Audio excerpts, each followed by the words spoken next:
আমাৰ boarding room যিটো আছে সেইফালে সেইখন ৰুমততো হাঁহ পোৱালি আছেই আৰু বাকী এখন মুৰ্গীৰ পোৱালি যিটো বৰ্ডিং কৰা যায় ইয়াতে মই দেখা আছোঁ কি আছে আপোনালোকৰ যদি লাগে অল আছাম ডেলিভাৰী পাব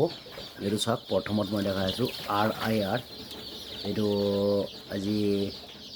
9 দিনমান বয়স হৈছে RIRৰ ভেকচিন এটা কৰা গৈছে এইটো BB380 এইটো চাওক BB380 আজি 5 দিন BB380 এইটো থলুৱা লোকেল একদম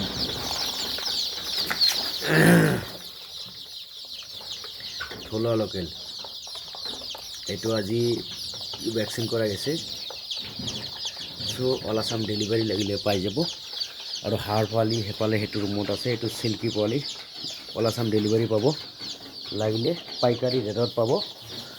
BB380 RIR থলুৱা লোকেল হাঁহ পোৱালি চিল্কি পোৱালি লাগিলে নিশ্চয় যোগাযোগ কৰিব